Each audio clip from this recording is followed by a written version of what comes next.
Another sizzle exclusive.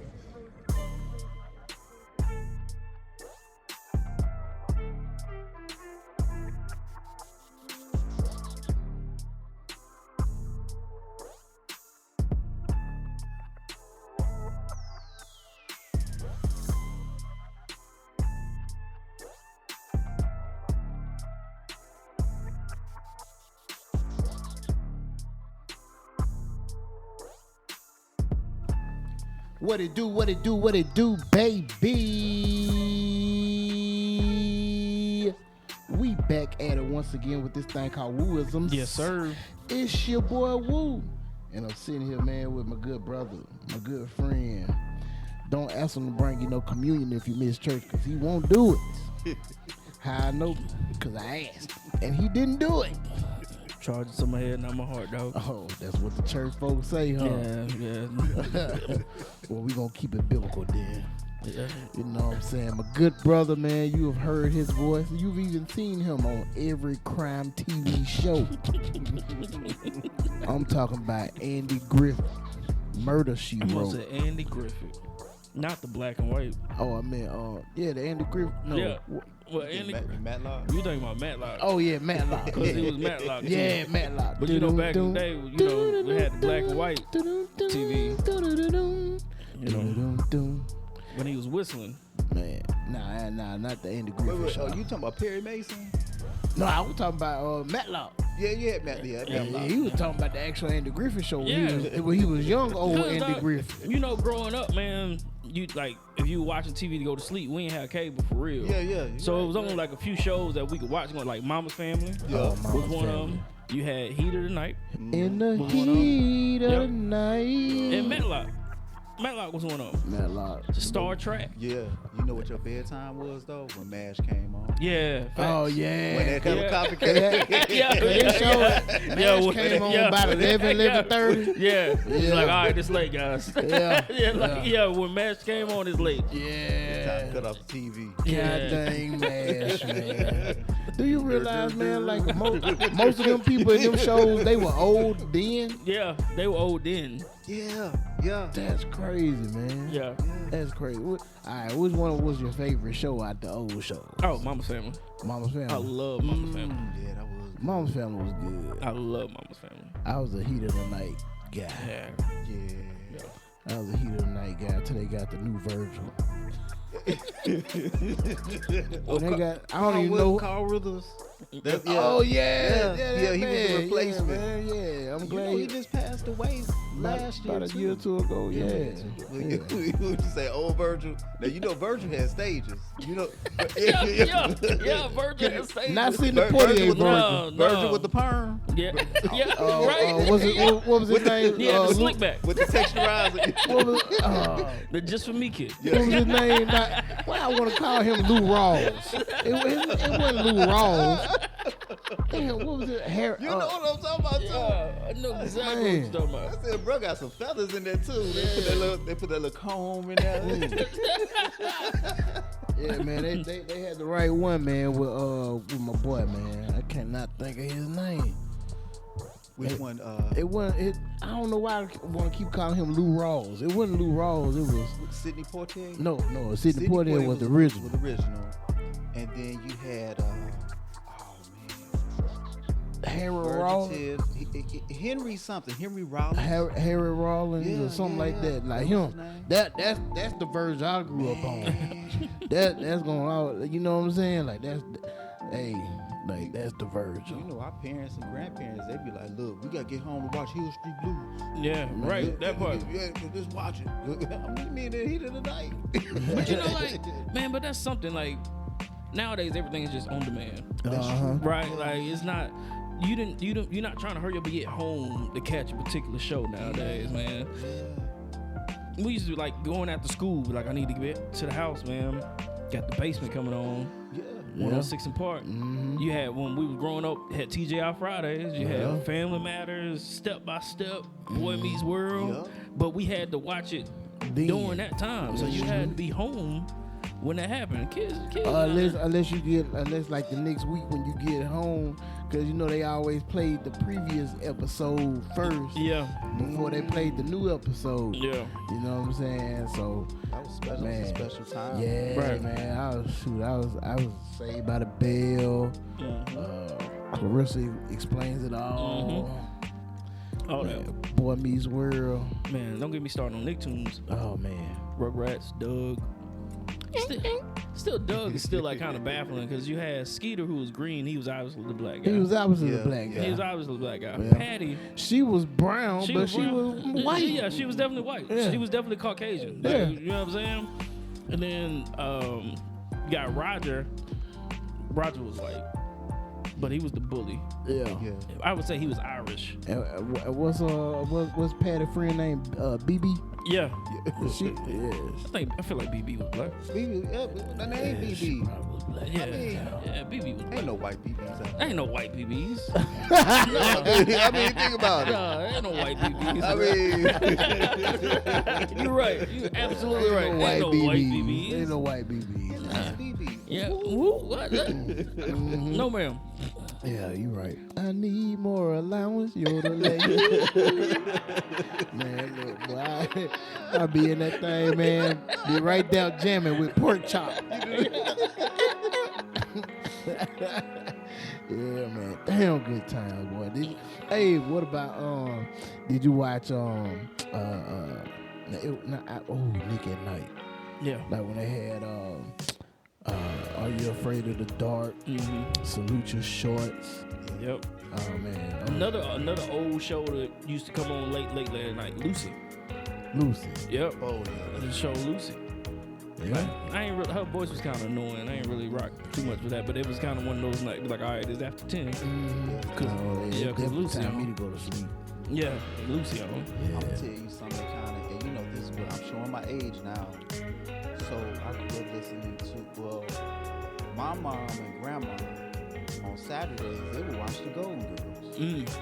Yeah. So you know, being at the house, it's like okay, they watching that. I'm like, man, this is crazy. But then you talk about that Thursday night shows. You had Cosby Show, Different World. So I was locked into them shows right there. That was Man. Three's Company with Three's Jack Company. Triple. Man. That now I'm watching that. I'm like, dang man, like a man can actually have two women living with him. Of course that would trigger you. And we'll talk about that a little later in the episode. Not me, of course. Yeah, not you. Not You know, you. songs had TV shows had theme songs.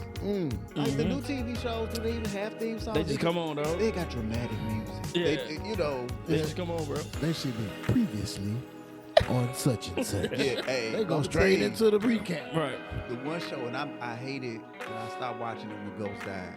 Previously on Power. Yeah. That was Hey, man. Look, I got all of them got me in the chokehold. Like, Really? I had to keep up with all of it. So you done fell into the whole black Power universe. Oh, yeah. All of it. All of it But got me see, in the it's like, chokehold. man, like you just so invested. Cause you like, dang man, Ghost gotta come back alive. He Right. gotta come back alive. He coming back. Everybody And then holding out especially hope. in that with Kanan, you was like, dang man, I gotta see how Ghost came about. Right. I gotta. But see that to me, I think like that's probably the best spinoff. Raising Curtain? Yeah. Yeah, it's good. I mean, but like I would say Tyreek's though was better than I thought it would be. Yeah, it was better, but like I I don't guess like the way it ended. Yeah, Y'all last continued season- on to watch it. 'Cause I just Yeah. stopped. I Oh, was yeah. mentally Oh, man. blocked Yeah. down. Oh man, I I, had to. man, look, I think I'm even gonna go back and start watching the original Power. So is that over now? The one with Tyreek? Yeah. Mm-hmm. Yeah. Like it's Well, over. this over. I think they're gonna do. They have to do something with him and Tommy. Like I think they're gonna bring his character back. Yeah. Cause how it ended. Yeah. But like as far as like his show, yeah, it's done. Yeah. It's done. Yeah. You know, I just want that one episode when he fell and then he was just gone and I was like, But see, like, so it's so many. Like it's a few directions that they can go with how Tyreek's ended. but it's so much of the storyline in raising Kanan that they have to develop. Like it's so like we gotta find out like how Jukebox became the way that she became. Right.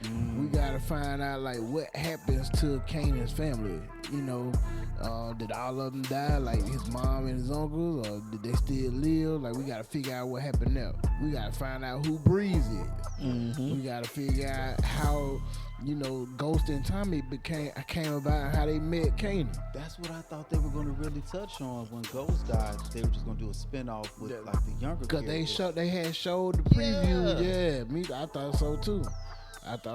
So, but it's man, like that's one of them shows, man. Like you just be invested in. Like I'm hearing a lot about this Yellowstone and the 1923 and the 1883. Like the spin. I'm hearing so much about that. Even with the like some other good spinoffs, like was The Walking Dead. Yeah. You know, shit like those like were really like the only spinoffs really, you know what I'm saying? Like, I mean, I be invested in like other stuff too. Like, you know, I got like a wide variety of like, I don't know, I'm just like an old man because I can sit down and watch like Law and Order SVU and those spinoffs, and then I watch like on Wednesday nights the whole Chicago's, you know, with Chicago Med, Chicago Fire, Chicago PD. So, boy, oh, come on, Kevin, you gotta get there. You made the man, that voice. Get him! Don't let him out of your sight. Oh my God. So what are we gonna do here?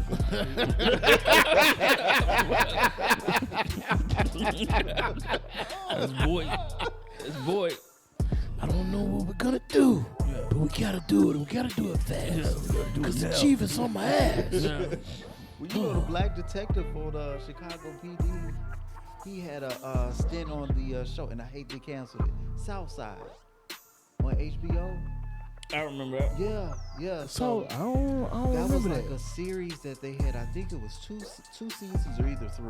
I didn't watch much of it, but I remember it because it was kind of funny. Yeah, it was. Now I'm gonna have to look that up. Yeah, and it was a good balance for him because it was good for him to tap into his comedic element of him being an actor. But yeah, I mean, you know, it was but he would come in, yeah, bro, you know, Chicago BD.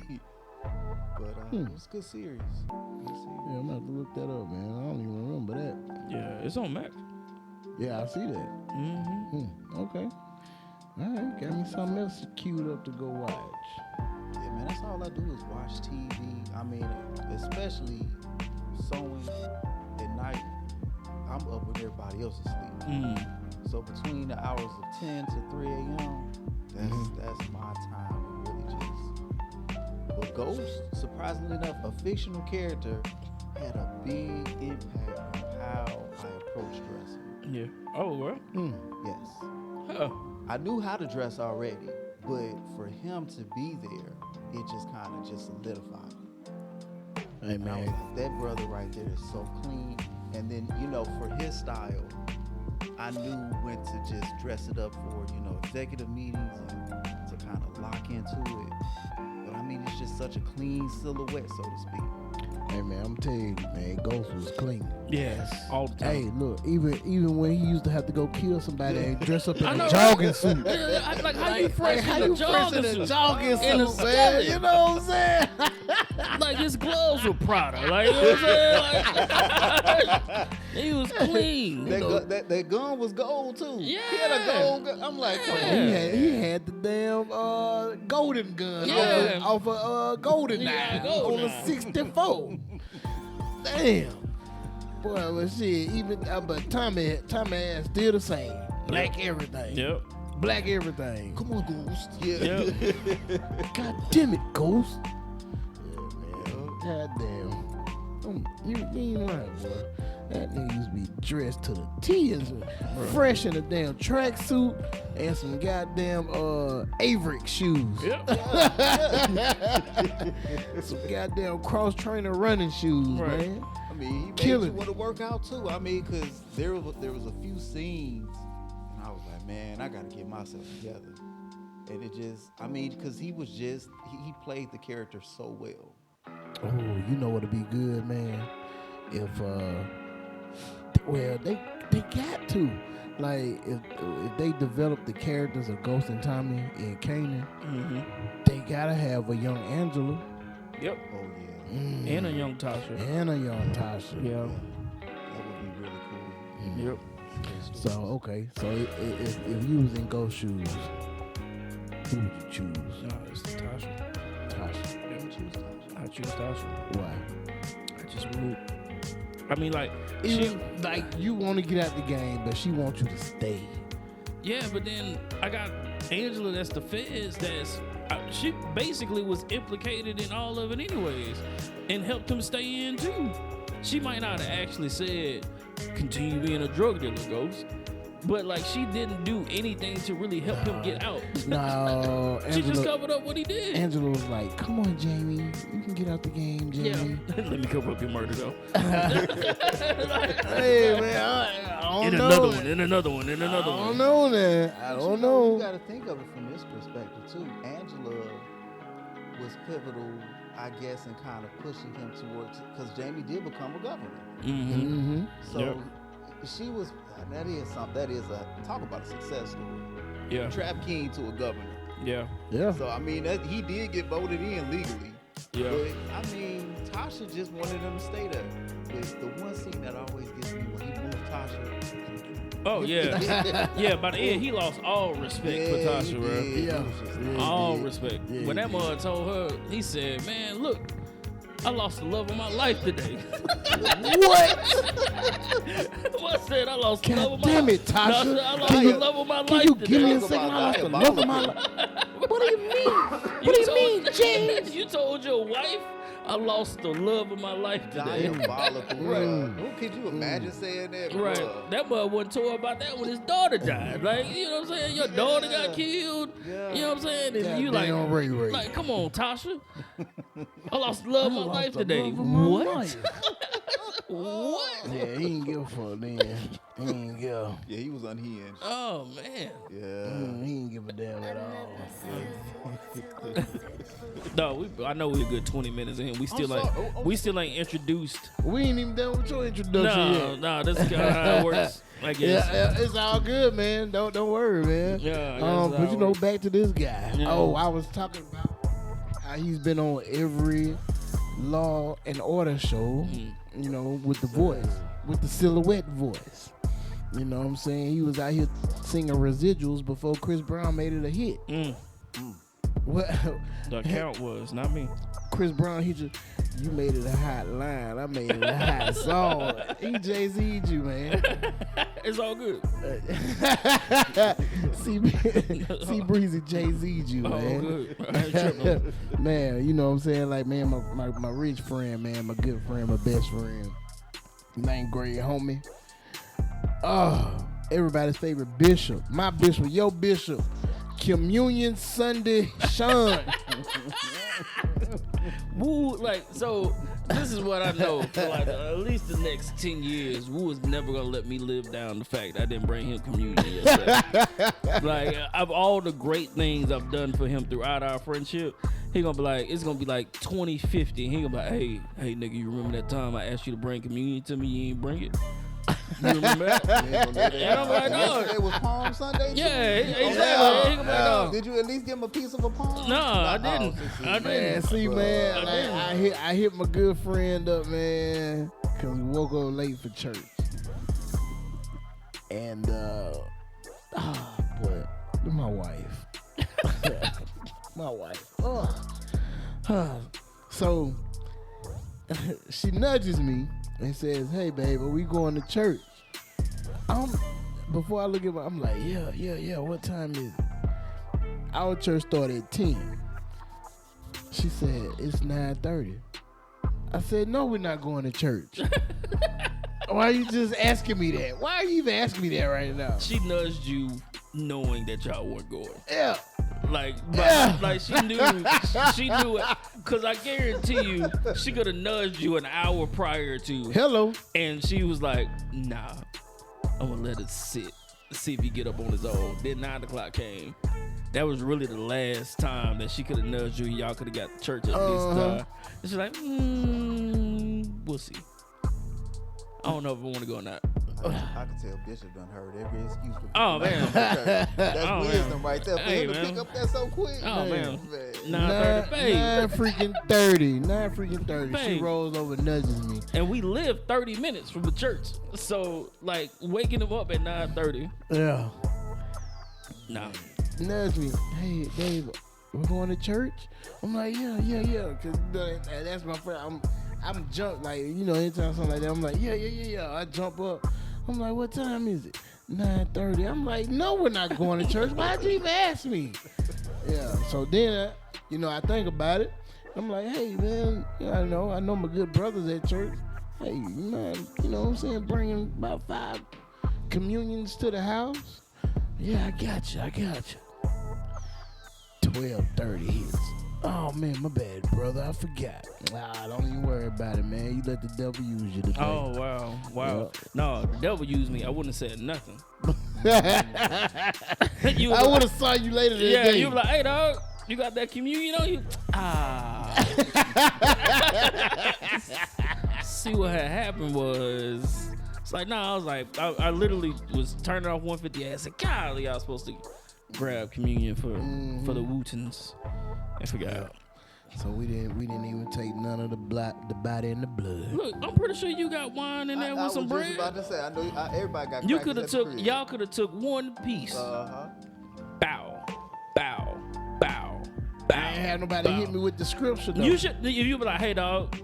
Hey, look, I got an end piece in my hand right now. Come over here and some grapefruit juice. Yeah, I ain't. I would have hit you with it on the FaceTime. Now I ain't finna take no communion with the end piece of the bread. Hey, look, what?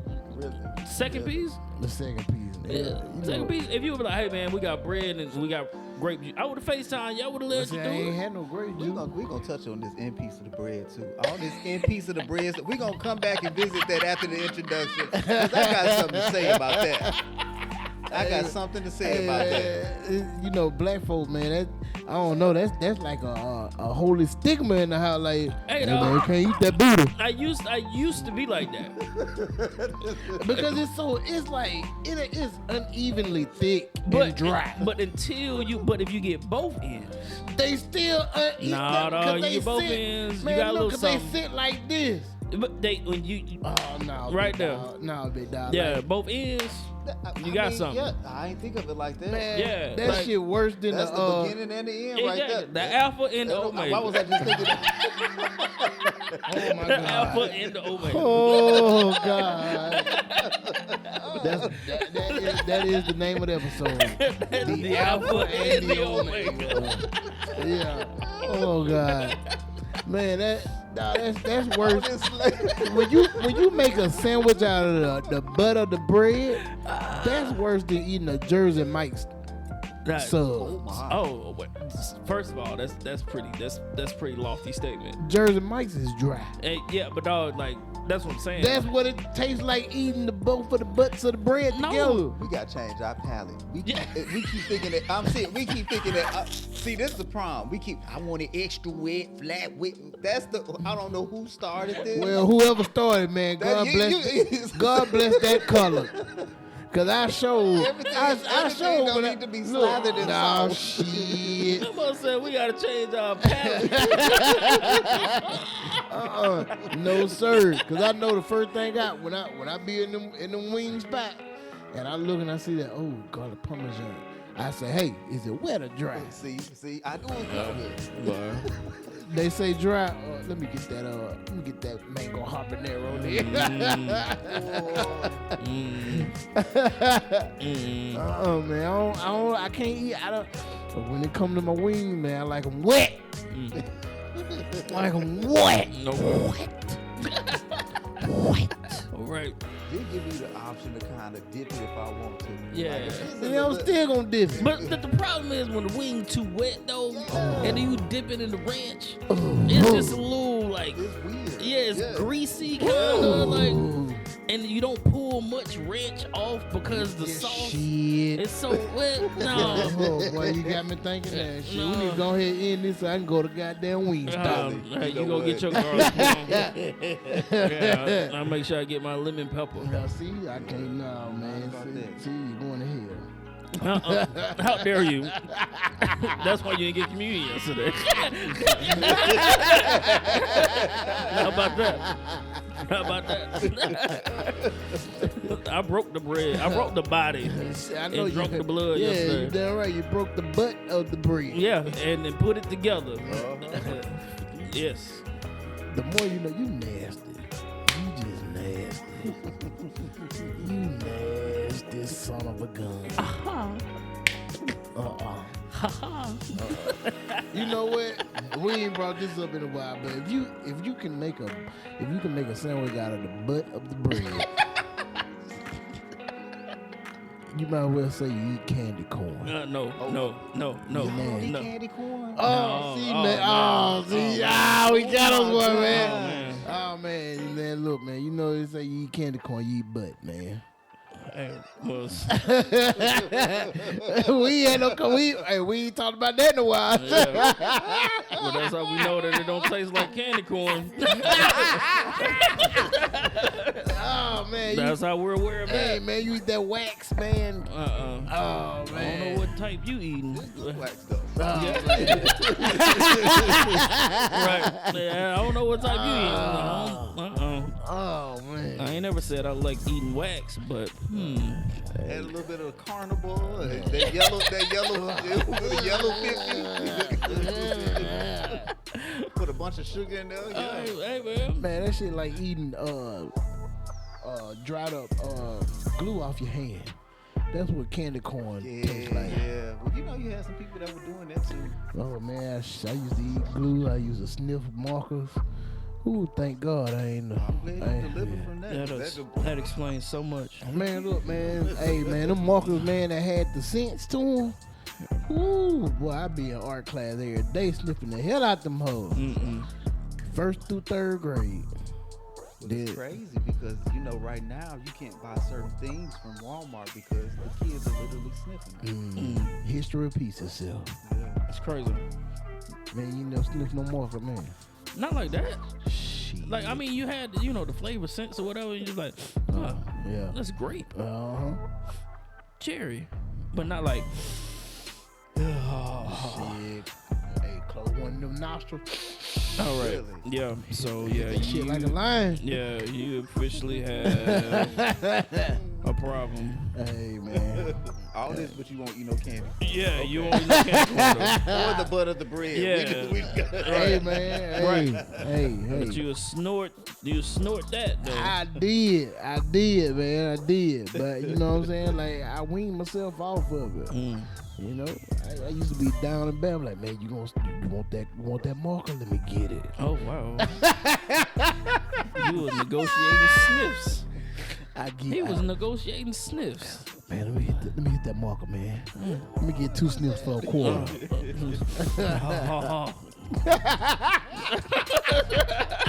Like, come on, dog. Come on, dog. Okay. Oh man. Okay, man. Sean Anthony Hesse. How you doing, sir? I'm straight, bro. Good. I'm straight. Good, dog. man. That's good, bro. I'm straight, That's dog. good, man.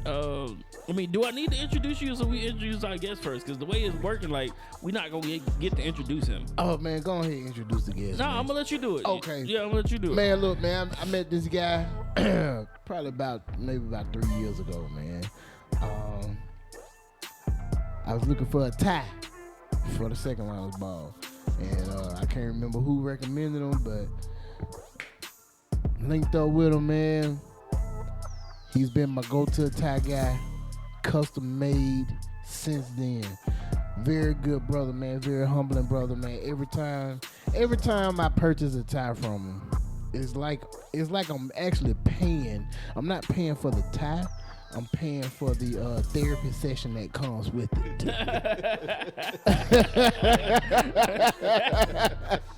Because every time I purchase a tie from him and I go to pick it up, no matter where we're at, gonna have at least an hour and a half conversation. We could be in Winn-Dixie parking lot. We could be in Wendy's parking lot. We can be riding on I-65, and we're gonna have a conversation, man. For purposes unknown to everybody, I can't say his government name, but You can definitely say it. It is Dion Campbell. You can definitely Dion Campbell, but you know he goes by Ties by Dion. How you doing, my brother? I'm doing well. I'm blessed. Just really just taking things one day at a time and just really just being in the moment. Learning to be in the moment of things. A good buddy of mine told me, he said, if you stay in the past, that means you're depressed. If you always think about the future, you're anxious. But there's no greater time than the present. Man, that's good. So making sure that you're staying in the present. And I'm not gonna lie, last week it wasn't like this. You know, I feel a little bit more balanced now, but it gets to the point where it's just like, all right, okay, all right, let's just slow it down. But really just leaning in to just God. So I'm feeling good. To answer your question, I'm doing all right. Man, that's good, man. Look, he was up here talking about how Ghost inspired his look. And look, me and Sean, we in here, man. We comfortable, got on shorts. I'm fresh from the gym. And man, my man come in here, you know what I'm saying, with the jeans, the nice knit shirt, with the brim on. Hey, man. Do his thing. Hey, I ain't mad. Clean. Sharp. I tried. Well, you know, I done checked out the shoes. That's what I checked out with the shoes. I was you like, know, the thing of it, right now I'm partnered with Just Fab and Bruno Mars. So pretty much you can be able to, I'll be dropping a link so that you can be able to get those shoes as well. So what people don't know about me, I actually started out my career as a model. Okay. Back in 2006 in Gary, Indiana. And I just did commercial modeling for a company called Real Talent. Now, Real Talent actually just stopped servicing pretty much the agent retired. I want to say in the mid 2010, so to speak. But yeah, I modeled for some years, and from there, that's how I really just started building my brand for Ties by Dion too. My mom always had us dressed up. You know, we talk about prom, or they call it a church prom. Easter. Yeah. So I just remember some of my fondest memories, you know, just getting dressed up for that.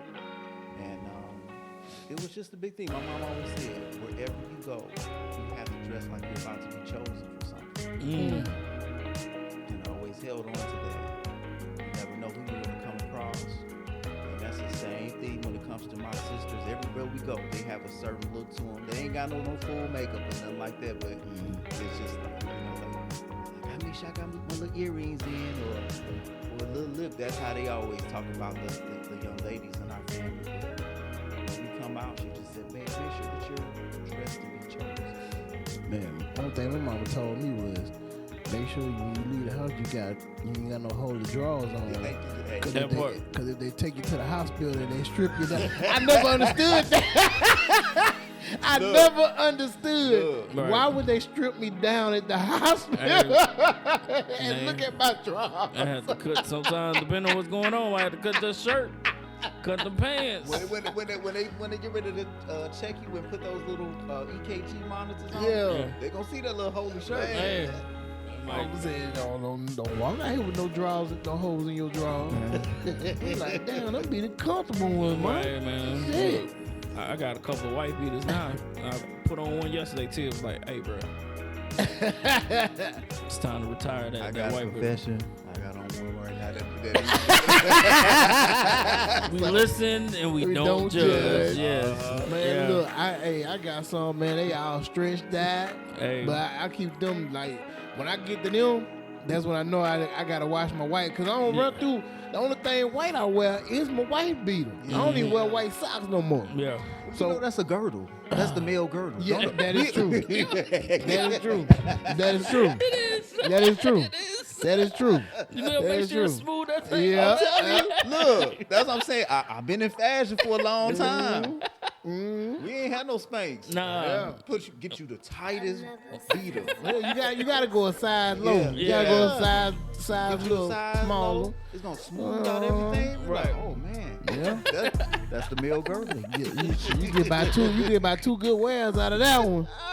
Right. But that's how I know it's time for me. So, like shit, I threw. Matter of fact, I threw my whites in the wash before I came here. Mm-hmm. I said, oh shit, I'm down to my stretchy one.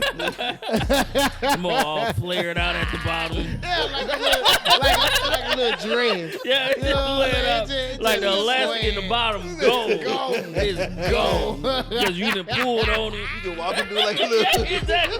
I'm all flared out at the bottom. It's like, all right, yeah. Yeah. Like, bro, you done lost your shape now. Yeah. Speaking of ghosts, got me looking like a ghost. Hey, but it's so comfortable though. Right. It's so comfortable, man. Y'all Like, are nuts, man. man, look, hey, cause I'm a big dude. I'm a big Right. dude, so I don't like, you know what I'm saying, when it start getting warm, like right now, I don't like all the hair on my body. So when I shave my hair on my chest and my stomach, that new white beat, it be sticking to me, make me itchy. No. But that little stretchy, little stretchy, know its place. Shit. You know when they start getting holes in them, that's when you can use them as like car wash, taking the wax off a car. Hey, man, maybe I'm too much in the trenches on that. Hey, some Instead type of throwing it cloth. away. It's like, look, you still have a purpose. You Yeah, got a still- purpose. yeah. You have a purpose. Yeah, you still got a purpose. Yeah. Yeah. Oh man. And for everybody else that's out there listening, I'm just Kendrick. Hey, man, look. I'm just Kendrick. Hey, Woo, man, the politician, Man, Mr. call me Wu Tate. Yeah, Mr. Since we talking about ghosts. ghosts and Yeah. power. Look, man, we can't go nowhere without him, you know what I'm saying? Like, hey, brother, how you doing? Whatever that y'all whisper in each other's ear, like, hey, Wooten, let me holler at you for a minute. Let me tell you about this pressing issue we got going on. Hey, look, we need the lamp lighters or something. Let me explain the purpose and the occasion of that. You know what I'm saying? Like, we can't go nowhere, bro, like, without him just somebody, hey, Kendrick, come here. You know, the young man that you're bringing up, we need him for this and that, and he just, when it's time because he crossed his arms, at the Yeah. wrist. When you see him, celebrity. Yeah, he start. Yeah, okay. Celebrity. That's Yeah, what you need us for? Okay. Yeah, how many will you need? He got two sides too. Here's Yeah. the thing of it. Like we got the fun side, but when he lock in, Yeah. oh, that's it. Yeah, okay. Yeah. So I'll make sure that we have him there. What time you need us? Okay, all right. Yeah, this is gonna be count as community service hours. All right. Yeah, all right. Then he'd be like, "Hey, Hess, where the green tea shots at, Hess? Where they at, Hess? Like you just was politicking just a second ago. Cold switching. Hey man, I gotta keep it real, man. You know." I gotta keep it real. Came in yesterday. We was at an event yesterday. Came in shirt and tie. Hey, how y'all doing? How's it going? So, and it's funny you brought it up. Like, that was my third stop when I got there yesterday. Cause we had the lamplighter interviews. That was like that actually was shorter. It ran like an hour and a half. Then I had a second line meeting. So I left the lamplighter interviews, went to the PCS meeting, and then that's when I hit you. I was like, you out there, and I came out there. Yeah, man.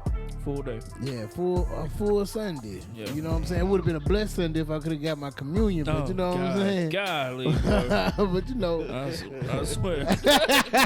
I'm gonna have Man, to go. Leave but that look, back on there now. Now I'm gonna have to go to Bible study tomorrow and be like, hey, y'all still got them communions on the communion tray? I know it's a little delayed, yeah, I but got the April communion. yeah, let me get about 5 of those on the strength. You know what I'm saying? But let me tell you, man, like I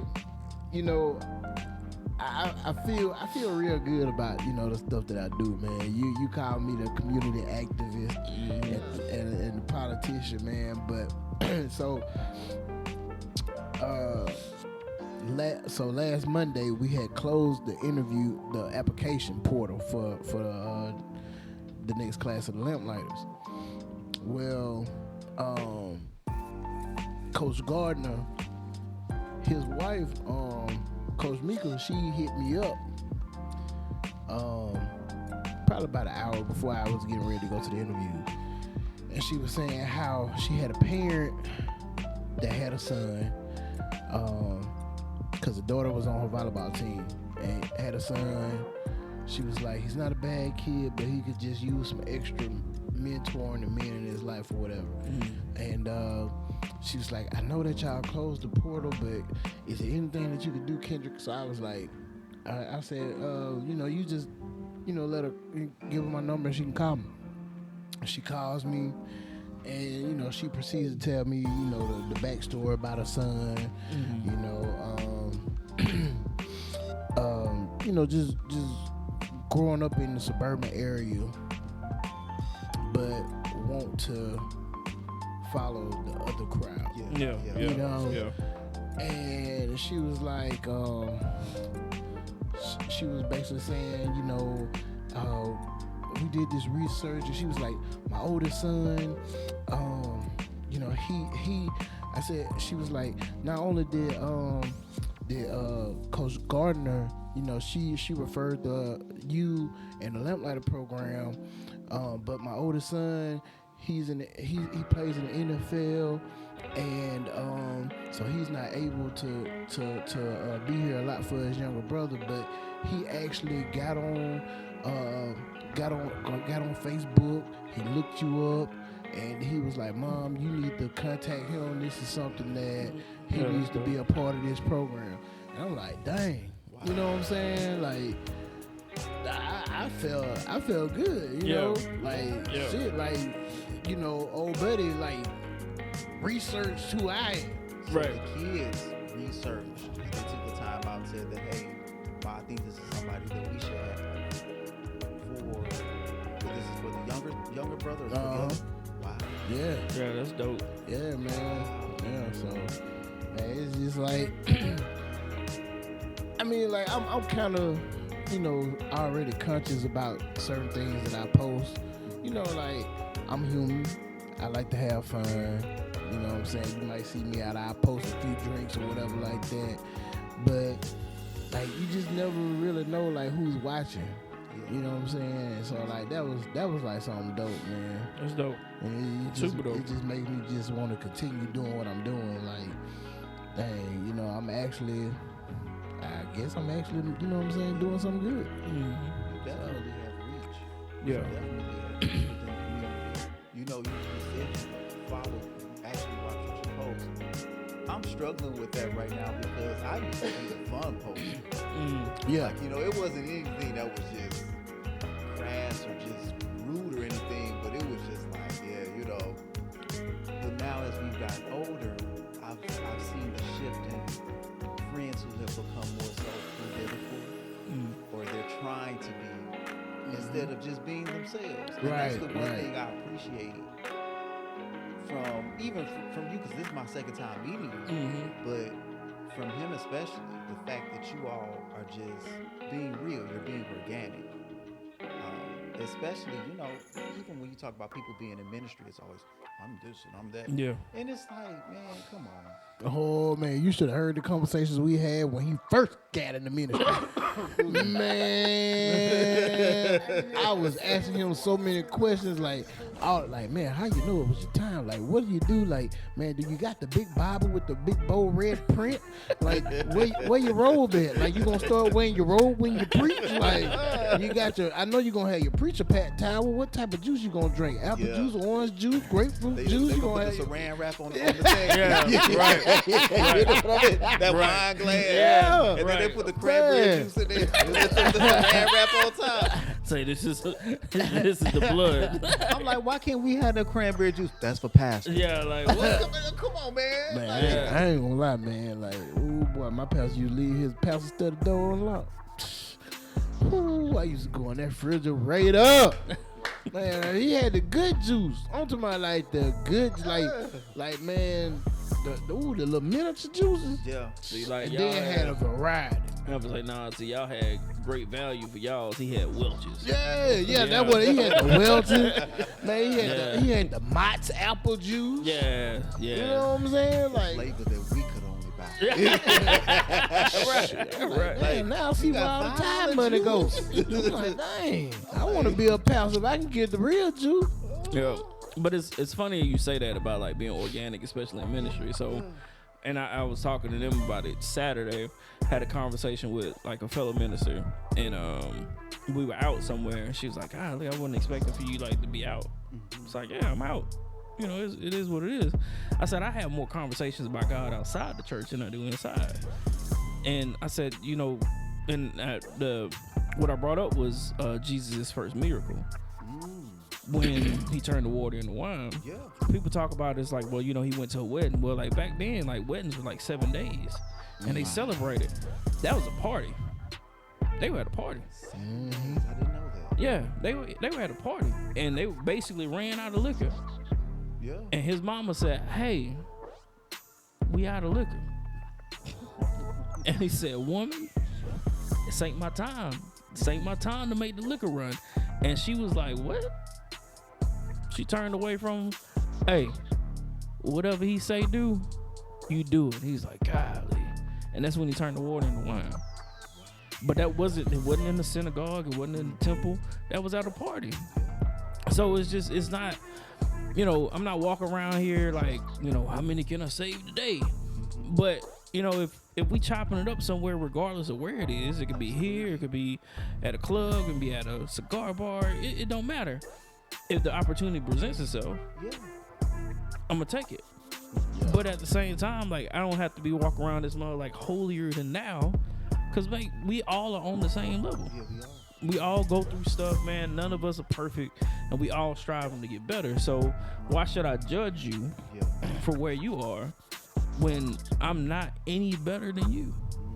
It's about encouraging one another and drawing. The only way you draw people closer to God is by one, showing that he's real. Absolutely. You show people that God is real by loving on them and being practical and really showing that you don't have to get to this upper echelon level of perfection in order to obtain salvation or be used by him. It's about being who he made you to be and allowing him to just continue to mold you for better to be who he ultimately wants you to be. So it's like it don't start inside the four walls of a church. Yeah, absolutely. You know, so you know, just I always say, man, like if opportunity presents itself, you know, I'm gonna go there. But That's if not, true evangelizing though, if you really think about it, right? Because you're meeting the people where they need it. Everybody talks about Fantasia like, yeah, she need to go and let that secular. I said Fantasia is doing exactly what God has created her to do. Right. There's some people getting saved at her show. Yep. She visits hospitals. I said, and it let me know too that just what you said, God is bigger than four walls at a time. Right. And the fact that she can be able to reach people. But yeah, you know, we say, I think reach is the big word tonight. You know, we talk about, you know, you're reaching a lot of people. You guys really are reaching people. Man, I was talking to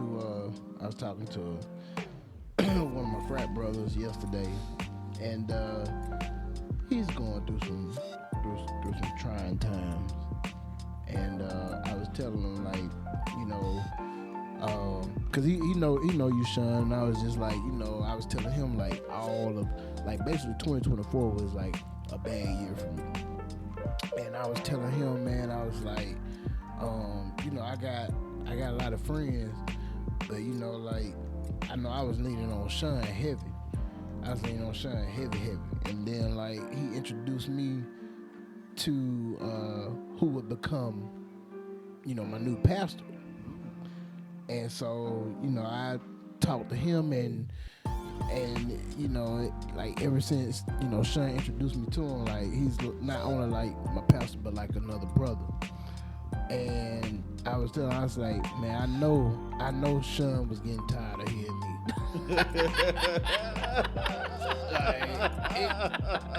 Like I promise, like Dion, man, like we probably for over about 80% of 2024 when we did podcast recordings, it was at his house. And before we got started, I would just kick back on his couch. And it got to a point he was just like, "What is it, brother?" What you got? Like, seriously. But you know, I don't know why I just said that story. Well, we kind of just relatability. Oh, yeah. And you were talking about the connecting. And, Yeah. So that's, you know what I'm saying, like, release therapy. Absolutely. Release therapy. You know what I'm saying? Like, and that's what I was telling my frat brother. I was like, you know, like, find something to where it can help you mentally, to be mentally stable. Like, this is one reason why we continue doing the podcast, because it's an outlet for us. You know, I was just about to ask y'all that too. That's crazy. I'm coming in, but I'm so intrigued by this. I know that I'm just a guest on y'all show, but I always like to hear stories as to when you all got started. What was the jump off on it? And when we were talking before we got started, it started to make sense. And it's a definite need. We were you guys started during the pandemic. It was like, okay, boom. So that's perfect. yeah, man. Yeah. So, you know, like that's us in a nutshell, man. And here it is, you know, episode 237. Yeah. Yep. You know what I'm saying? We back. Right. You know, so that's really, you know, the motivating factor, the motivating force behind Woods was like, yeah, this platform was established to create and promote Black excellence. That's what we love to do. Like, we'll get the caucus every so often, but it's here to promote Black excellence. And then while doing so, we found out, man, this is an outlet for us mentally. Because we had one episode, man, where we just really tapped into our emotion. And we got so much feedback from that episode, like from females, from some of our homeboys. They was like, man, I didn't know you was going through that stuff. Like, thank you for sharing what you shared with us. You know, so that's why we do this, man. Like, that's exactly why. You know, we joke around and all that, but it's an outlet for us. Like, you know, we look forward to coming in here and record. Yeah, cause there's times, man, we'll come in here and we'll be gassed, like we be so tired. We be like, oh god, all right, we gotta record. What we gonna talk about? We don't know. All right, let's just roll the ball out there and see what happens. Once we get started, though, and we start talking and really working through our frustrations of the week and all that stuff, man. And it's like, all right, I came in here on the 2, now I'm on 8. Oh, that's the scale that you guys were talking about. Yeah. Okay, it's making sense, because I was wondering, I said, what do they mean? Is it just so it totally makes sense? Yeah, like you sometimes, man, like we could come in here on a 5.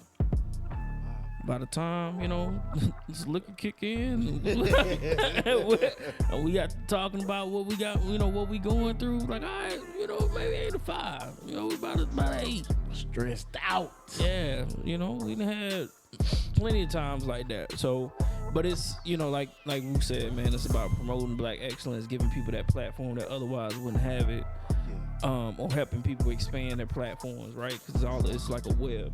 You know, you connect. But it's turned into therapy for us. It really has. Because if this outlet wasn't available for us, I don't know how willing we would be just to share it. you know, even though like we real close, it's not like we just like, hey man, I'm going through it today. You know what? That's powerful because the fact that you said I'm going through it, like men historically, we don't share. Right. Nope. We dig it deep, we bury it down, and we wonder why so many adult males and the kids, because I believe that it spirals into the kids too. Mhm. Why they got so many anger problems. But the fact that you said that you all tapped into that one episode, Yep. and people got to see a portion of you all that were vulnerable. And it's not even vulnerable. I call it really just declaring your power. Because the fact that that's really what it is. Because the fact that, you know, we were taught this in the Christian faith. Confess your sins one to another. Yeah. That way that it could be. I can't give the quote specifically how it's versed in the Bible, but it's freeing for you, so to speak. Mm-hmm. And the thing of it is that if somebody shares that, look, man, I'm not in a good headspace. I've been thinking some crazy stuff, or I don't know what's going on. Okay, let's talk about this. I've been thinking about this like that. It's out there in the ether. Now we go from problem-based to solution. Yep. And for the longest, we have masked this in our community and tried to say that, oh, well, that's just a man being a man. No, it's not healthy for your old man to be bumping you in between a washing machine and saying, he got a bad day. No, that's not right. Right. And it's not right for, case in point, even just for somebody to be so stressed out, or the mom to be so stressed out to the point that it's like, yeah, I'm sick of all y'all kids. No, we need to be able to have balance. Mm-hmm. So the fact that you can have this one day, maybe 2 days dedicated to where you all can kind of commune with each other and to let it out, that's therapeutic. Yeah. Oh yeah, Absolutely. definitely agree. Absolutely. Well, what greater segue? 56 minutes later. 56 minutes later, man. This part of the episode is dedicated to our good friend, our late brother, our great brother, Montrez Slater, aka Late Gate Slate. As I was telling you before we started recording, Slate, he was very pivotal in the community. Every time you would see him, he would always ask you how you doing, what's going on, what do you have coming up. Basically check in with him. So, you know, if he was available, he would want to support. So that's what we do right now, man. This is the check-in where we go around the room on a scale of 1 to 10, 1 being the lowest, 10 being the highest. So, Dion, man, I'm gonna throw it all the way across the room to you. On a scale of 1 to 10, 1 being the lowest, 10 being the highest, check in with your boys. I'm at a 10 right now. Boom. I'm at a 10. There it is. I'm at a 10. I'm not going to even dispute. You know, if you got to think about something bad, then that means that you're trying to nope, I'm at a 10. Yeah. Yeah. I'm at a 10. Yeah. That's what's up, man. And I ain't going to take it back.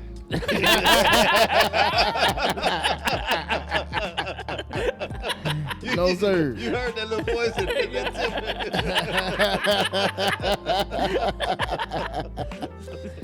Yeah. How you feeling over here, buddy? Man, Yes. man, I'm at a 10. I'm at a 10, man.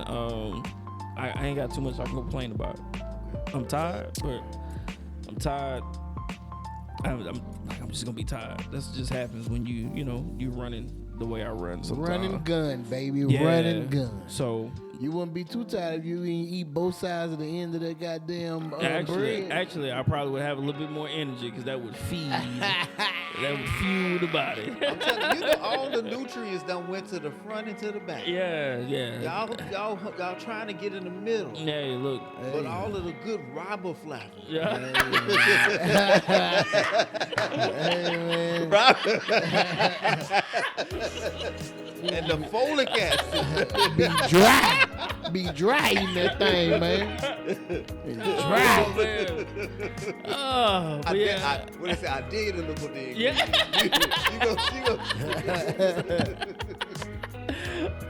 Y'all be having too much fun up in this Hey, man. I man. need to be at. Hey, man, look. Boy, roll y'all with be us. having a ball up in Hey, here. roll with us for a minute, man. You know, Man, this just is see. good. For real. But yeah, no, I'm a 10, bro. I ain't got much to complain about, man. You know, work straight, family good, family vacation next week. Yeah, That's yes, even sir. better. No, Yes, shit. sir. I ain't got, you know, got church Sunday, got Easter Sunday coming up. You do. So, you know, I ain't got much to complain about, though. Yeah, man. That's what's up, bro. What about you, big dog? Man, 2 10s. I'm on a 9. Only okay. because when I leave here, I gotta do some work. That's it. Only reason why, man. Only reason why. But you know, like you said, Hess, man. Like I'm feeling good, bro. You know, Mondays is always crazy at the post office. Mondays is always crazy at the post office. I thought I was gonna miss a workout this morning because you know I like to work out during my lunch break. Yeah. But I actually got in. I didn't be able to complete my full workout, but out of maybe 8 exercises, I you know what I'm saying, like different workouts, like I completed 6 of them, so I was pretty good, man. I was bustling, hustling, and I was tired as hell. Didn't want to see nobody else when I got back to work, but you know it's the last 2 days of tax season, so everybody coming in there. Like, can you post date this and can you post stamp that and what's the best way to send it to the IRS? And then when you tell them the best way to do it, well, let's just send the regular mail. Bro, I called my tax guy today to say, bro, I completely forgot I need to file taxes. Just tell me how much I need to pay for the extension because obviously I need it at this point. See, that's how you know you got money. I'm gonna send you the documents. You know, take your time. I ain't in no rush. See, so Dion, let me just tell you, like my friend here, man. My friend is the Southeastern Director of Comcast. I'm not. With an associate's degree. Okay. Like my friend makes 7 figures. I don't make 7 figures. With the associate's degree. In his store, I make 7. I don't make 7. I do well though. See, he's humble. I do well. Well, I mean, that's how you gotta be, you know. But I'm here to People wait expose outside his the ass. SUV like, He makes 7 figures. Look, when I found out my friend does not have a master's degree, I was very shocked and appalled. He was really like, that really messed him up. Yeah. He was like, hey man, where you get your master's from? I was like, what you talking about? He's like, your master's? Where you get it from? I don't have one of those. Doesn't have a master's, but he makes 7 figures. It's like 7. Siete. I don't. Okay. I do all right. Outstanding. Like every time I see his, I just want to say outstanding. My pockets are full. But yeah, man. well, you know, to whom much is given, much is required. Mm-hmm. Oh man. So, you know, That's why I use his ass all that. I'm like, I'm gonna make sure you make all your 7 figures. He only paid me in oil. That's the only thing he paid me. The best gift, That's man. it. Look, Paid me nothing else but oil. That was it. look, extra virgin oil going Yeah, up. yeah, that was it. That was it. Less oil been going up. Yeah, I'm like, look, hey man. we need to buy this. Hey. I'm like, look, I'm about to go to Aldi's right now. Man, Aldi's Done went up. taking over, man. And Yeah. that's so right, man. I hate Aldi. You Like, do? Oh my So God. let me tell you this. I Let me grew tell up you. with Aldi's in Gary, Indiana. Well, see, Oh, man, man. God damn. Ooh, man, I promise you, we're going to get to who you are in just a second. I feel like we done found out who he is Man, throughout this but last it's so hour. much more, man. But, because I knew you was from Indiana, but Gary, like, hell, you don't know Michael Jackson. Hey man, And the real Jackson quick family. question. All right, Yeah. I done met a few people from Gary. Really? All right, I seen Freddie Gibbs Hey, in, look, the airport. all of them Yeah. don't play. You know, I heard Gary ain't the place It ain't. to like go. Don't go trying to trip in Gary. Well, I will. I heard like we think about Gary, we think about Mike, we think about the light squeaky voice, but they say, hey dog, Gary ain't the They place. said Mike ain't played. Yeah, Gary ain't the place to play. Ain't far behind him either. I mean, I don't know. It's probably an innate survival. I'm gonna say this: Gary is a beautiful place. Gary ain't nothing but a big ass preacher. Yeah. Oh, what is that? No, I That's all definitely it gotta is. stay away. Yeah. But I will say that. Oh, you said enough. People ask me how Gary is. You said enough. Yeah. Now when you got some beautiful, like there's a beautiful area. You have beautiful areas in Gary. You've got the beachfront properties. You got Miller Beach. You got a lot of. It's a large city. Hold on.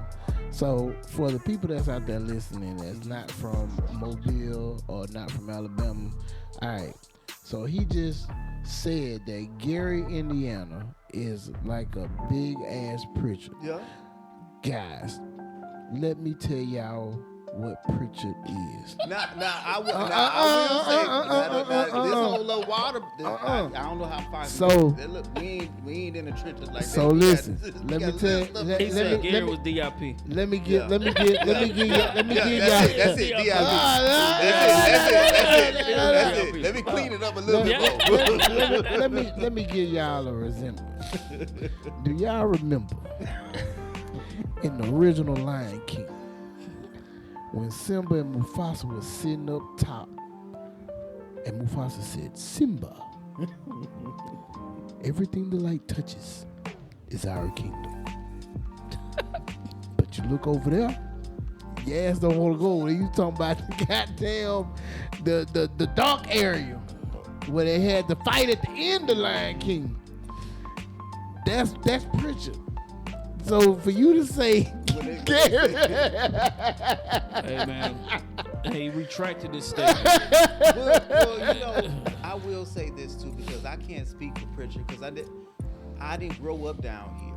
Now I will say this: I have been in Mobile since 1994 in the sense because yeah.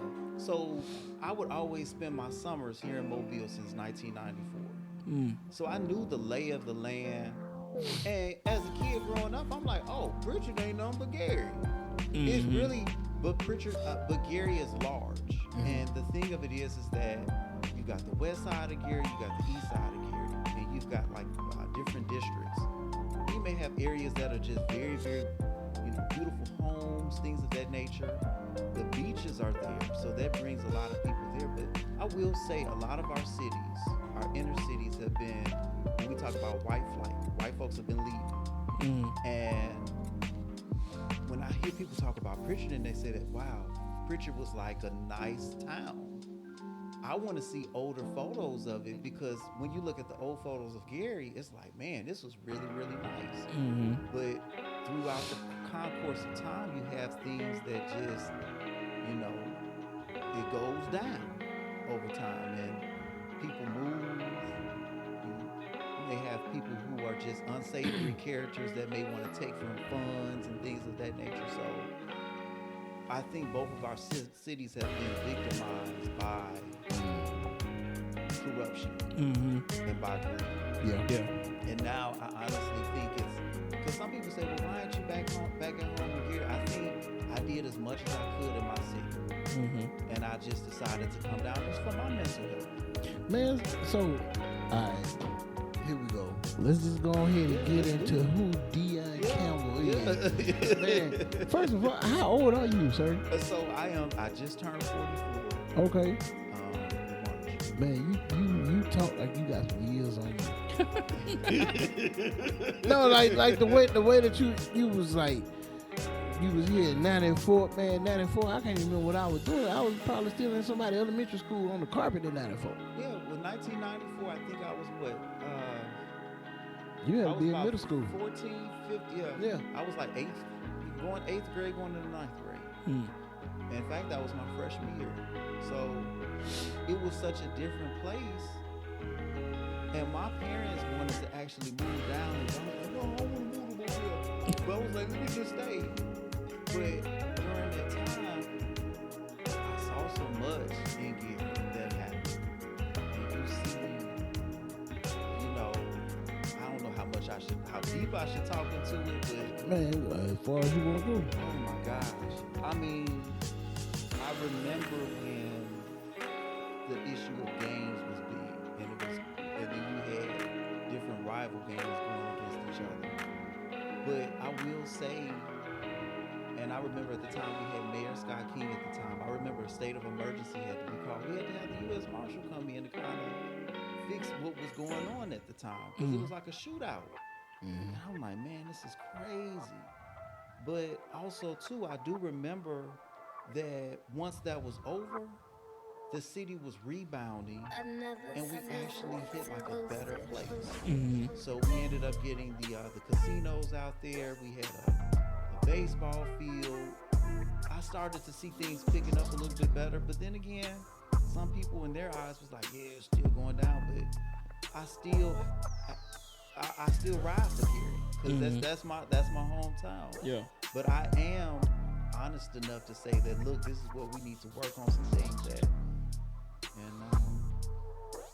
And like I said, when I go back and I worked in the school system there, and I even worked as an associate working with some social workers too, because I worked as a family preservation person. And it just got to the point. I just said, all right, I think it's time for me to just go ahead and move on. But I tried. I really did try with my city. And there's some people doing some awesome things in Gary right now, and I try and keep them lifted up. And like, hey, if you need encouragement, let me know. If y'all want to come down here and just kind of visit to decompress, that would be a good thing. But I mean, to your point though, I didn't notice when I was dating a chick here. When I first got here, she was like, Dion, you kind of mean. I was like, I said, well, damn. I said, for real? She was like, yeah. She said, you just a little rough. And I wasn't used to in this culture because we're so close to Chicago. Yeah. I would take the train going to Chicago for some of my modeling gigs. And, just going there for like festivals and things of that nature. So you all hug each other like, hey, and I wasn't used to that. I said, man, they hugging each other going to class. Why y'all hugging each other like, or when somebody, this is what got me. A girl got a silk press down there. And oh my gosh, and they were hugging each other. I said, dang, y'all hug each other when y'all get y'all hair done.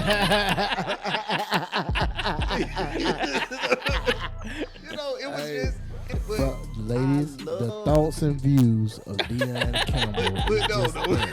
The thoughts and views of Dion Campbell. We love y'all that y'all want to celebrate y'all silk presses. But that was over 15 years ago. And I will say that 1 year that I had, I'm locked into Mobile. I love the city. When I hear people complain about Mobile, I get infuriated. Now, granted, this ain't a perfect city. No place is perfect. But when you go to a lot of these different areas that are impoverished, and when you see some of the things that you've seen, and, even visiting in Chicago, you may see needles on the ground somewhere in Chicago. And this isn't in all areas. And that's another thing, too. I'm going to stop that. Because some people think that major cities have all crime in it, and that's not the case. Should it be small ones too? Right. But it's the small areas. But when I hear people complain and say that, our city it's just bad, and I'm like, no, it's not. It's not. You all are so blessed. And when I see you all come together for Mardi Gras, that blows my mind. Man, what you say? My business would not be. I wouldn't have a business if it wasn't for you all. Hello. I know you got a lot of my money. But we do have a loyalty reward program. So you can get some free stuff in there too. Man, look. I just and this is something that we talk about all the time. Yeah. Like we talk about cause I've been fortunate, because of the military. Like I've traveled. Yeah. I've traveled to different places. Even when I graduated high school, my mission was to leave Mobile. I didn't think I was gonna come back. I knew I was gonna come back, of course, because I got family and friends here. But I didn't think I was gonna like this was gonna be my home. You know what I mean? Like, as an adult. Like, of course, Mobile is always gonna be my home. I'm born and raised Mobile through and through. Like everywhere that I went, when I went off to school freshman year, and I was at Dillard University in New Orleans. I'm representing Mobile and Alabama. Yeah. You know, when I got in the military and I went to basic training in Fort Jackson in South Carolina, I'm representing Mobile. I had drill sergeants. I had a drill sergeant that was from Macon, Georgia, and he used to call me country as shit every day. I'm like, you from Macon, Georgia? Ain't that crazy? Yeah. The biggest oxymoron. You know what I'm saying? But everywhere that I went, even when I deployed, I was always representing Mobile and Alabama. And I always say it, like, Mobile, I feel like Mobile is a great place to raise a family. It is. I think it's a great place to raise a family.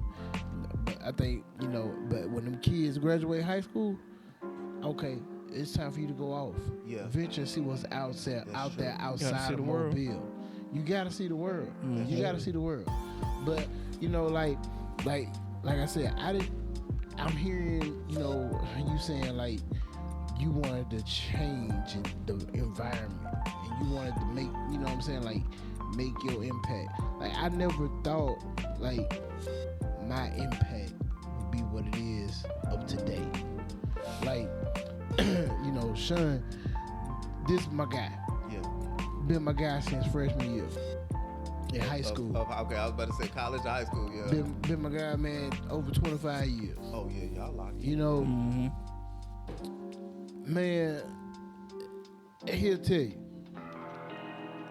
never thought he would see me in the position that I am today. Yeah, I didn't even think I would see myself in the position that I am today. But I say all that to say, like, we never know what our purpose is until we fall in that purpose. Absolutely. You know, like going back to the story that I said earlier. Like I never saw myself in this position of where I would be looked at as a mentor to the youth while balancing my own family. Like that I don't care what nobody say. Like I feel like that's like the hardest thing ever.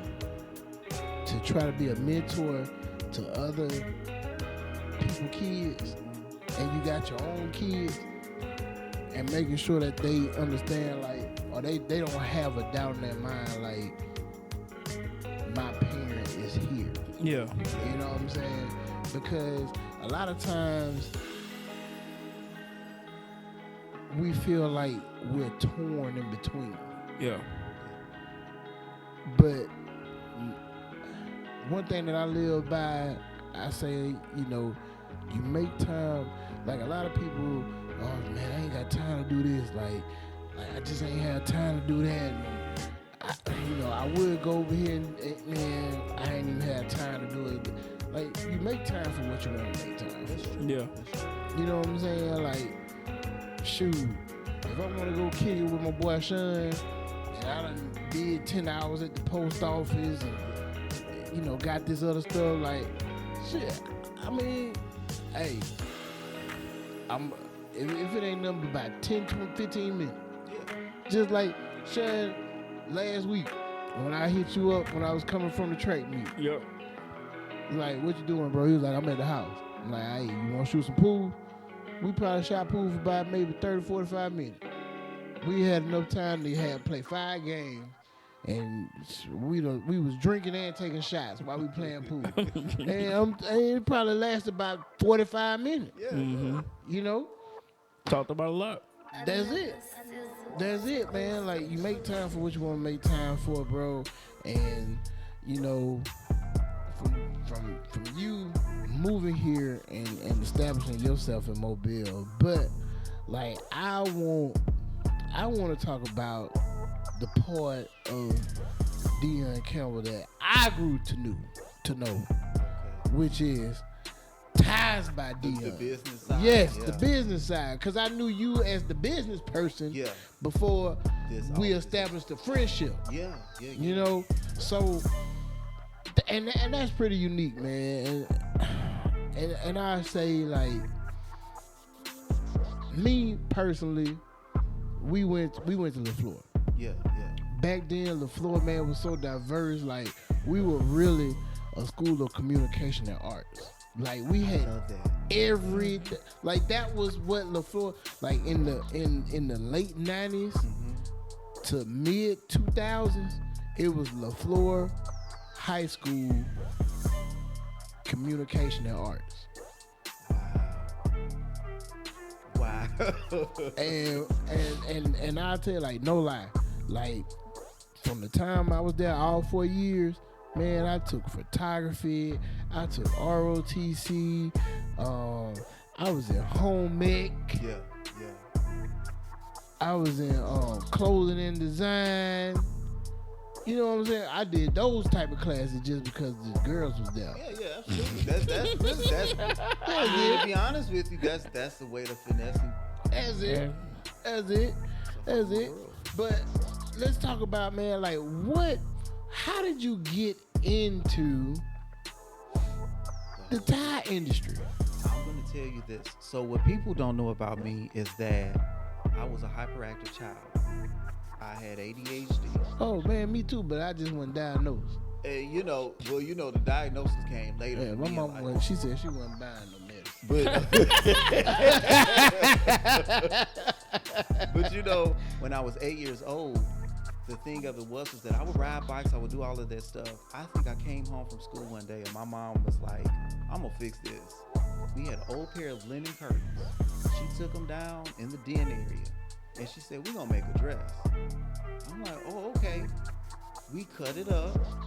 She made her own pattern. Because my mom is from the country. She is from Lower Peachtree, Alabama. So that's when we talk about my southern roots, and we'll get to that, how it all merges. My mom is from this area. Okay. And then she moved to Pennsylvania, then she moved to Gary, Indiana. But pretty much getting back to it, we took an old pair of curtains, made a dress out of it. And then it took us about 2 weeks, but I learned how to use needle and thread. So fast forward 20 years ago, I'm 28 years old. I'm attending South Alabama, working on a master's degree in the communication department. Didn't end up getting a master's degree. It was all a part of God's plan. Man, see, look at that. Look I'm at not that, look even at that. worried about it. See, I look already at got that. I got my bachelor's degree from Indiana University. I'm good. See, man, I got one friend here sitting with an associate's degree making 7 figures. I got another friend here, man, got a bachelor's degree. He got his own business. Here it is. I got a bachelor's degree, 2 master's degree, and I work for the post office. Ain't that some shit? But look. Ain't that some shit? You know, I worked for the post office for a quick stint for maybe like 1 month over in Centradale. I was on that rural route. Oh. That rural route in Centradale. I've been out there. Boy, that's a beast. I've been out there. I did the city route out there, man. Ooh, it's some racist motherfuckers Talk out about there. grand open and grand closing. Yes, sir. I worked there for 1 month, got enough money to get a air conditioner and quit. People keep thinking it's all luxury and fun. We had the AC unit went down here. I said, all right. I just got to get about let me get $300 so I can go ahead and buy a portable unit from Lowe's. Either Lowe's or Home Depot. And I said, look, I got just enough from this paycheck. I called the guy, the postmaster. I said, sir, I can't, continue on the work. I did it legit, put in a 2 weeks notice. I said, this is it. I did what I had. Sometimes you got to do what you got to do to get where you got to go. But, get back to it. I learned how to sew. 2008, I needed to make a necktie. So we were doing a fashion show, and it's 2 parts to Ties by Dion. I had to make some neckwear for a fashion show called the International Fashion Show on South Campus. So I walked into Joanne Fabrics, and I'm like, what am I gonna do? I reached out to LRG, I reached out to all these companies trying to get sponsorships. Everybody rejected it because you cannot get corporate sponsors if you're on a collegiate campus. There's some type of because they already have sponsors. Yeah, so I couldn't do that. And as soon as I walked into Joanne's, I said, what am I gonna do? And God literally told me, you can sew. So I was like, okay. So I took it, my first tie, I made it, and it looked terrible. But people were looking at it like, I want that. Do you still got pictures of that? I still do, and I'm going to show it to you because we had this show in 2008. But I also had to go to a job interview and an award ceremony. people were looking at the tie as I was talking, and they said, "Where'd you get that from?" And in a low voice, I was like, "I just made it, you know." If I tell you, more people were sitting over there saying, "I want that. I want that." And from there, I talked to God. I said, "Lord, if this is something that you want me to do, stay on me, because you know how I am. Yeah. I will start a project, then I'll stop it. I will start it, but you got to realize I've been doing this for 17 years now. Man. 17 years. And the thing about Mardi Gras, how I got connected with Mardi Gras was that I just started making my own stuff and posting and saying that this is what I do. And I had to figure out a name for my brand. I went to the barbershop. Sean Dees over at Blend Master said, "What's going on with Ties by Dion?" I said, "What you just said?" He said, "What's going on with Ties by Dion?" And then it hit me. That's the name. I need to go ahead and roll with it. So I view my journey into fashion as packets. Like, you can't give a child, an 8-year-old child, a driver's license and say, "Hey, you're gonna drive." Yeah.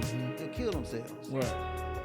But the thing of it is that once you hit certain benchmarks, God unlocks the package. Yeah. And I think that when I hit those different, but the thing of it is, He'll be preparing you for purpose. Yeah. At a young age, God was preparing me at 8 years old for what I'm doing now. Yeah. Cause me hand sewing, and I notice when I do these little videos, I'm like, man, I'm for real hand sewing. It's not by mistake when we do these things. It's like God has been preparing us for our purpose already. Yep. And my biggest prayer coming into this thing in 2015 when I got serious about it, I said, "Lord, I want this, but prepare me for the blessing." Because I don't want to get to it. There's so many people that are gifted, but they don't know what they're doing. Yeah. Right. Yeah. And then they're crashing and burning. And in this type of industry, the fame can come. People can like you one day. They can love all over you. And I see it here, but it's just like, no, stay calm. You know that you have a bigger purpose. And that's pretty much how I got started. And so pretty much 2007 and 2008, that was when the business started. And then I just started working with a couple of Kappas on the Kappas. Even working with some Omegas, like, "Hey, I can make y'all stuff." And it just worked from there. It was like kismet, how God just had me just right there. And it was ordained for it. And that's another thing too. When you're truly gifted in something, you don't have to go outside of yourself.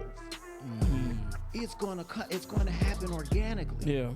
When you got people say, "Man, I'm hustling trying to get it," they don't understand it. It's letting me know God is not in it. Because the one thing that I do know in this industry is that if you want to see where signs of God is, look for growth. Yeah. And that's in anything that you do. God specializes in multiplication. It's growth in it. Yep. But when you see people say, if they in the same place they were 10 years ago, Hello. it's letting me know God's not there. And that's the same thing that I'm looking at with my life, because I see the growth that you all, and it's like, okay, you're going up higher and higher and higher. So, but that's me in a nutshell with it. I've had many adventures leading into this point, and I got many stories, but that's pretty much how I got into fashion. Excuse me. That's dope. That's dope, man. Like I tell you, man. Like anytime, like for example, I just hit Dion up. I was like, "Hey, man, can you make a seersucker tie? Yeah. Can you make a seersucker bow tie?" He said, "Yeah. What color you thinking about?" I said, "Man, I'm thinking about a white. I think I'm gonna get me a white seersucker suit for the event." And that's what I do. And I tell them, Going to an all-white party. well, no, I'm going to a seersucker event in June. I just so happen I just got a white seersucker suit. And I tell them, I say, "Hey, I got this event I'm going to, just like for the sneaker ball." I said, this the color, and I sent them a picture. I said, "This the color of the suit, this the shoes I'm wearing. What can you do for me?" Yeah. He say, all right, I got it. He never fails, bro. Never fails. Never fails. Top quality. Like, and from the first bow tie that I got from him, I told him, I said, you got my business. Like, you got my business. Every time. I know I hit, like, I think it was the second line of ball last year. Was that last year when I got the Mardi Gras print? Yeah. And I'm talking about, man, I think it was like, I dropped the ball. I think I hit him like a week before. You know what that say, bro? But you know, he comes early. I have people that come to me the day of or 2 hours before. But that's when you talk about practice. Mm-hmm. Perfect practice gets you in because if somebody said, I need it now, I'm like, okay. I had a big celebrity order that I had to do, and nobody knew. I was sick as a dog. Mm-hmm. And I had to keep pushing to get it through. I got through with that order in 2 hours. Wow. And didn't even realize as soon as I'm on set signing an NDA. Now I got over the sickness. I ain't get nobody sick. I had finished. I had because I think I was coming over like a bad flu. Mm-hmm. And you know, I had just finished, like, you know how they give you antibiotics and stuff. Mm-hmm. I just got through with that, and then I got there in the nick of time. And did you know that as soon as I walked through the door, they said, we got to sign the NDA. And I said, what's going on? Didn't even know I'm on an episode of Love and Marriage Huntsville. Oh, wow. And then I'm making Marsau Scott's neckwear. Yeah. And I'm like, what? So what got me was that people were calling me saying that, man, I just saw you on TV. Wow. I said, what? And it hits you like, I can't believe that I'm doing these things. Right. And that's what I'm saying. When we talk about timing, you always come ahead of time. Now his order, I got a little fabric connect in the UK. This man sends me the wrong fabric. So his order really did take 6 hours before the event because I had to find out, look what I had in my own stock. And I said, well, we're going to make Kendrick a reversible tie. So it'll be party on one side. And I'm just so blessed that I got you as a client because, like I said, it's other brands out there. And I've learned that nobody has to do anything for you. If somebody says, I want to rock with you, that's a blessing. So you think that you be coming late, man, that was a long, I have quick deadlines. Man, look, so I wouldn't put it out there like that's the thing with me. If I gain your business, like, I like to support my people. you do. I like to support my people, and you know, shit.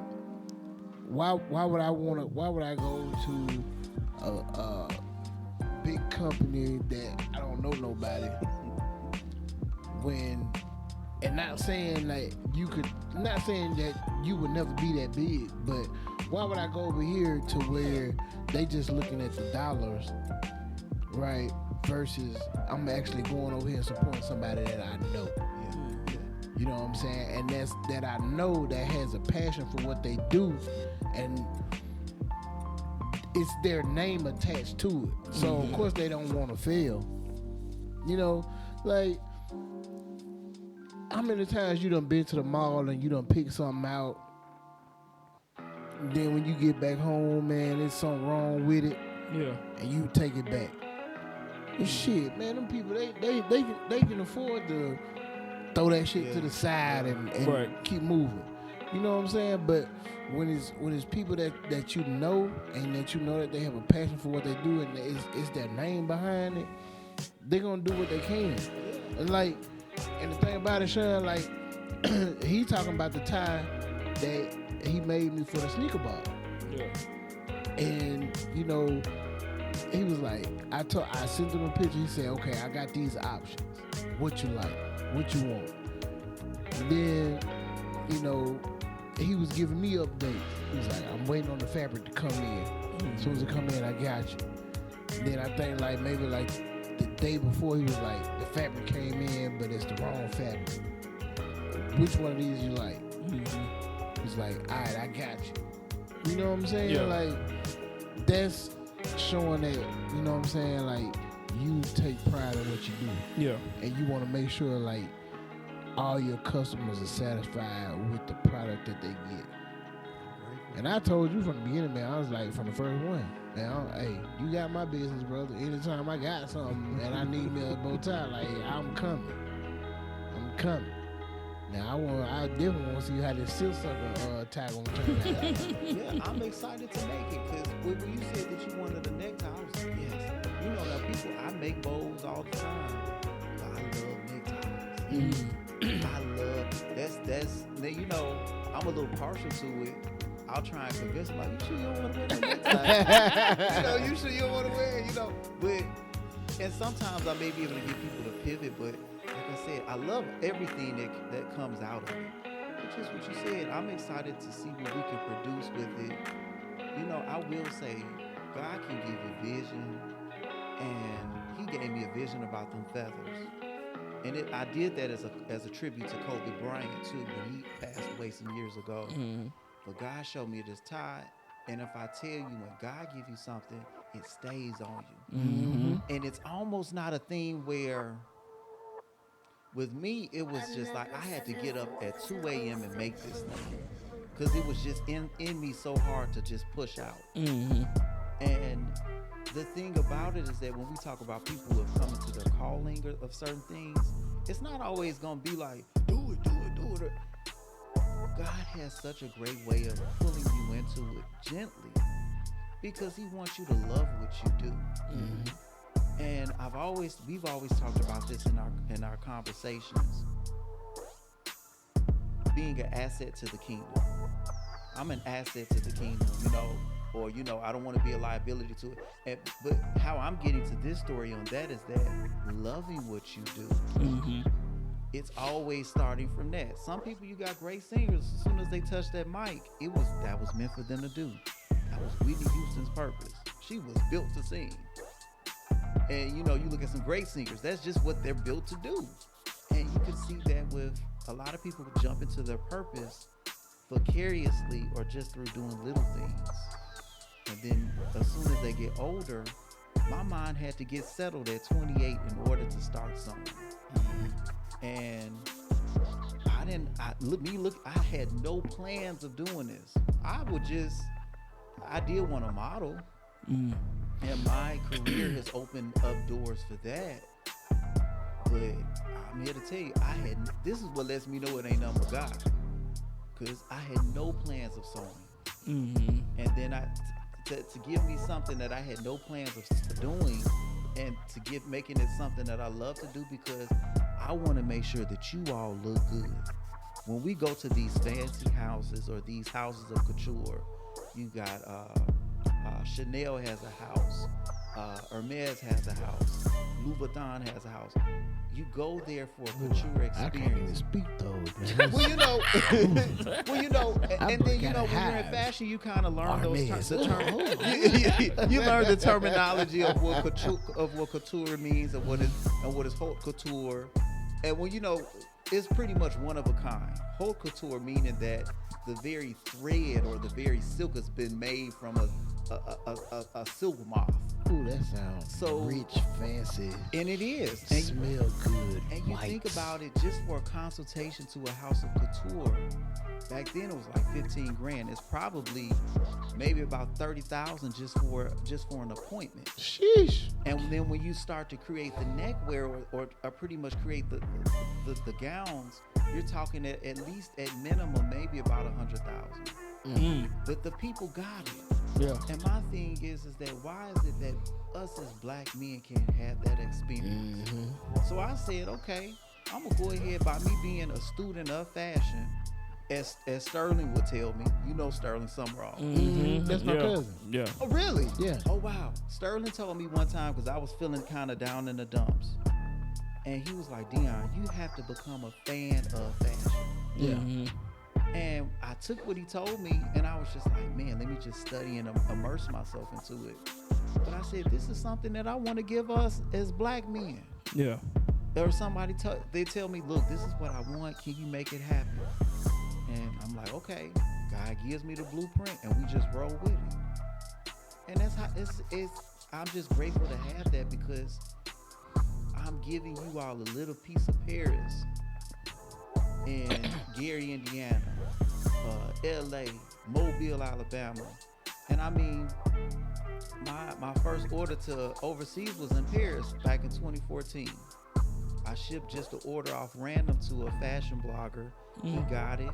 And then I did a commission for, and I think he was pretty much like, he was a diplomat, a Russian diplomat. That was some years ago in 2017, but God has made a way for me. Can I ask you? Absolutely. What is the highest price that you have sold a tie, a necktie, a bow tie, ties by Dion? That is a great question. So my highest price that I sold a necktie for, well, bow tie, it was a Kelly green bow tie, and it was for the ambassador of Ireland. And I sold that tie to a little store called Moss and Hoffman in Miami, Florida. They saw my work through social media in 2017 and said that they reached out to me because I had just my email address. One thing I did learn about branding, make sure your name is on everything. Yeah. I put Ties by Dion as you. I put that there. I didn't even, in fact, I don't even think I had a website, or if I did, it was just so kind of low rent, but it just had a couple of pictures, and I made sure that every photo that I took had my logo on it. DeAnthony Delaney, Yeah. he went to LaFleur too. Yeah. we know yeah, Delaney. Yeah. I got with Delaney. I was like, you got to make my logo. He made that logo, and then from there, I sold that tie for $150. And she said that, well, what's your price? And I said that, just give me 1 second. I called my mom on the cell phone. I said, Mom, this is company out here. They want, she said, charging the money. $150. That's the most that you ever sold a bow tie. Yeah, but you know, and some people have told me That's a humble price it is for a shop. Did you know that they were selling it? They were gonna sell it to the ambassador of Ireland. I didn't know. She revealed that to me right after, because she told me in the email. She said that if this works well, she said that this will be a great connection. So I made I made that one tie for her, and I also made a black tie for her as well. And yeah, but I had no idea about pricing. That was what let me know that this was a serious thing. Yeah. So it was like, wow. But that was in 2017. And from there, Working Mother magazine reached out to me. He did an interview with me. Then it hit MSN. Not the TV, but just the website. Website. And I make sure that I hold on to all those little artifacts. Right. The Working Mother magazine actually didn't survive through the pandemic. But I still got all of that stuff. Man, so did you? Okay, so did you not know that you were making a tie for Marisol? So here's the thing: the person that told me that I was gonna be making it for me, You didn't believe it. I didn't believe it. Because you know, cause people come to you like, "You're gonna be for celebrities, gonna be," and this young lady is legit. Like, she's for real. She got it going on. So her name is Roxana Roberson, and she said that, well, you're gonna be making a tie, and she told me, she said it's for a friend that I went to college with. She didn't kind of reveal it, but she kind of did a little bit. But she didn't know that I was just kind of down bad with that flu. And she was like, I said, Roxana, I'm ready, you know, I'm back. And she said, you've been gone for some weeks. I said, I know. And I said, I would totally understand if he wouldn't accept it. She said, meet me at this location, be here within 15 minutes. I got there within 15 minutes, and I had this box, because those boxes that people see that are wooden, I make those. and I do the glass etching on it as well too. So I made him a box, made everything custom for it, and he was like, "Man, you made all this." So I was like, "Yes, sir." And I didn't know. And then I'm featured on the episode. I'm like, "Whoa, this is crazy." So, but I will say, always. A good friend of mine, she said this, and I know she's going on. Her name is Latoya Jefferson. She said, "If you stay ready, you ain't got to get ready." Man, that is. Yeah. I think that's a hood quote. It is. That's a hood quote. It is. You stay ready, you ain't got to get ready. It is. And make the money. Don't let it make you. It's That's right. Players Club. That Players Club. That's what Diamond told Evan. Yeah, she said. Yeah. But yeah, Whole that's. Players Club. Yes, sir. But I will say, I'm so glad that I took that journey from I-65 down here. Mm-hmm. I-65 starts in Gary, Indiana. Really? And it ends in Mobile, Alabama. Never knew that. Yep. Wow. So I always think about it. Some people ask you, how did you know you were in purpose? I think, Kenny, when you start looking at your life and start saying that God has always had me in purpose from day one. Mm-hmm. It's just as you evolve into it, it makes more sense. Yeah. So I hope that makes sense. Man, yeah, man. Look, I learned a little bit more about you today, man. For real. Like I've been knowing you. Let's see. I came into the second liners in 2018, and I don't know if that was a fun year. 2018 was a real fun year. I think that was the. I did get. I got a tie made that year. Yeah. Every year for the ball, I got a tie made. And so, yeah, I've been knowing you since 2018, but I can honestly say that our friendship started to develop at least like the last 3 to 4 years. Yeah. Yep. Yeah. And today I've learned a little bit more about you. So I hope it's a good thing. no, man, like you know what I'm saying? Like, because look, like I said, I knew you was from Indiana. Yeah. You know what I'm saying? Like that cold night when we was at, I came and picked up a top. Man, Sean, it was one. Yeah. I can't remember what. It was cold. I can't remember what the event was. It was for PCS ball. That man, look, and that was when we was still at the old house. Mm-hmm. And cause he stays not too far from us. Okay. And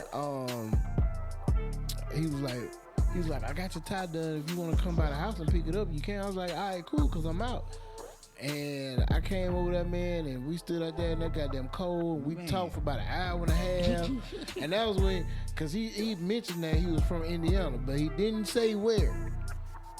And here it is in 2025, man. You goddamn ran the same streets with Mike Jack. Hey, man. Yeah, my sister stays right around the block from him. Still to this day. Yep, and his house is a museum now. Mm-hmm. It's pretty much a museum. Wow. My nephew actually got to hug Mike when he came here. When he came to Gary, Indiana, back like in the early 2000s. I think that when he was still alive. And I was like, wow, you got to see Michael Jackson. But yeah, I mean, the G has produced so many great people. You got Freddie Gibbs. You got the basketball players. You got Glenn Robinson and his son, Glenn Robinson Jr. Mm-hmm. Who else you got? The Jacksons. Gary has got some impeccable people. But I will say this, how you all put on for the floor, it reminds me of a school called Roosevelt High School up there. They put on for Roosevelt, and Roosevelt is closed as of like 2 years ago, but they still have class reunions there. Yeah. It is so robust. They don't want none. They don't want to see us. But the one thing I like about Mobile, and I wish that, I don't know, I wish that we could have had a little bit, because you can learn from each other's cities. Most I definitely. wish Gary could, or if they would have known, because the way that you all pour back into your school, how you all do like alumni week, and I know that the alumni would do it, but there has to be a strategy or a strategic way Right. to do it. And I'm like, man. But when I see you all do those LaFleur reunions, I'm like, man, this remind me of home a little bit. That's why when I went, I think if you're an outsider moving here to Mobile, you gotta put that on your checkoff list. Got to, man. Go to one LaFleur reunion at least one time. You gotta go to a blues show. Yeah. Spring Got Fling. to. Go to Spring Fling. Yeah. My first one was last year. Oh man. So it's certain things you got to do when you come to this city. Most definitely. Most definitely. I would definitely say, even with the Elks. Oh, I was reminiscing with my homeboy about that. We had a time at the Elks. Oh man. Elks Lounge on State Street. Yeah. So, Boy, I remember we were going to the L's back in. Oh yep, years. so we all got stories Oh yeah. together. I mean, me being here for 17 years, I love Mobile. Y'all got a good city. Man, this is your city. Yeah, it is. This is your It's my city now. Yeah. But I'm humble enough to know that because I didn't grow up here in the sense of you all grew up together. Because I see a lot of people who be faking it, like, yeah, you know this. I'm like, man, you know you not from there. I tell somebody in a minute, you ain't from Gary, you from Crown Point. You know, like, Yeah. you know, but I say that I'm always mindful to say that I gleam as an outsider coming in, like, hey, y'all got it going on. Like going to El Jefe, I was like, man, this is a cool spot. Mm-hmm. Just going to having cigars or going to Kazula, I'm like, man, I love this. And I love to get everybody's stories, like, why did you all create your businesses? Because essentially what we do right now, we're going to be poured into the kids. Yep. Yep. Yeah. Exactly. Y'all know I'm long-winded. I'm sorry. I've been running my mouth. Man, you good, man. You good. Look, we overtime. So we're not gonna dive into a woosah moment of the week. But Dion, you know, brother, like I'm extremely grateful for the friendship that we've been able to establish and maintain over the course of these years, and you know, not just on the business side, but you know what I'm saying, just the friendship, you know, in itself. And his, let me tell you, look, I know you be struggling about trying to tie a bow tie. He does make pre-tied bow ties too. And I make them long, so if you want them extra longer, Yeah. you can make them. Yeah. I don't do bow tie. I can't do the. Well, what is it that you do like? I like neckties. You like, you can roll with that. Yeah, I like neckties. I did a bow tie one year for the sneaker ball. I had to get my boy straight. I said, look, bro. I said I got a necktie in the car. So if you can't tie this, then I'm going to the necktie. I'm just letting you know right now. It's like no pressure. But if you can't do this, it's not getting done. Yeah. Man, but you know, like I tell the story all the time, man. Like I learned how to tie a bow tie. We was having an event in Kuwait when I was deployed, and this was That's all. The Middle East. this was 2011, and we was having like a black and white party. And so like me and my homeboys was like, man, we gonna get dressed up or whatever. So I was like, shit, I'm gonna throw a bow tie on. Man, I tried to look at the tutorials on YouTube, could not get it. I called my line brother on Skype. Skype was big then. Man, he showed me how to tie that goddamn bow tie in like 10 minutes. Really? Yep. Really? On Skype. Learn how to tie a bow tie. And I've been You telling your age right now because Skype done merged over to Yeah, I know, right. Skype ain't Skype. Yeah, Skype ain't Skyping. What Skype ain't Skyping no more. it's somewhere in the Microsoft. Yeah, Microsoft Teams. Yeah. Yeah, so you know what I'm saying? Like, I'm a bow tie guy, but shit, when I don't want to fool with that shit, I'll hit that necktie real quick, like. But Dion, man, we appreciate you for coming on. Absolutely. Anytime. Holler at me. Man, this has been in the works, man, for the longest. You know, I was just glad, you know, you was able to get here, man, and cause like I said, the conversations that me and you have, like I just knew like the people needed to hear that. Grateful, Man, just let the people know, man, if they want to come out and support. okay. How can they contact you and reach out to you? Where you at? How can they follow you? So there's a few ways to follow me. Excuse me. So I do have a webpage. It is www.tiesbydion.com. So it is tiesbydion.com. And also too, you can follow me on Instagram, Facebook, Ties by Dion. Make sure that you put in DION as well too, and it'll just pop on up. If you do want to have anything custom, just go ahead and shoot me a DM, direct message, and we can work it from there. On our website, we do have a few items that are for sale, like basic black ties, a couple of feather bows, and just essential bows that you would need, something quick. But yeah, if you do want to have a custom order, we do have a great quick turnaround time. Like I said, my quickest turnaround could be 2 hours. But like I said, I say don't use that infinity stone a lot, because that's one of them things you may be able to use it 1 or 2 good times. But if you, I try to give my guy, man, at least time in advance. Yeah, because I mean, with ball season, and I think this is something that's happening right now, and organizations they're saying, start ordering now for your balls for next year. Mm-hmm. And that especially when it comes to gowns, photographers, those long trains.